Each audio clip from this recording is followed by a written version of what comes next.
పూర్వకాలంలో మహిషాసురుడు అనే రాక్షసుడు గొప్ప శక్తిని పొంది లోకాన్ని బాధించాడు.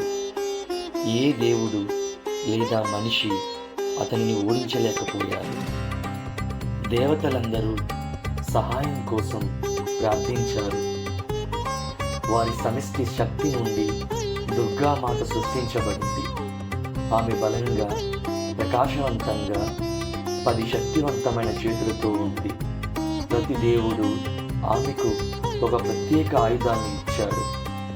దుర్గామాత భయంకరమైన సింహంపై యుద్ధానికి వెళ్ళింది. ఆమె 9 సుదీర్ఘ రోజులు మహిషాసురుడితో పోరాడింది. 10వ రోజున ఆమె అతన్ని ఓడించింది.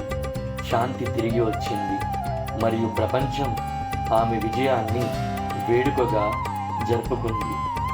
ఇది మహిషాసురుడి కథ. ఒక రాక్షసుని దుర్గామాత విధించింది. జై శ్రీరామ్. ఓం నమః శివాయ.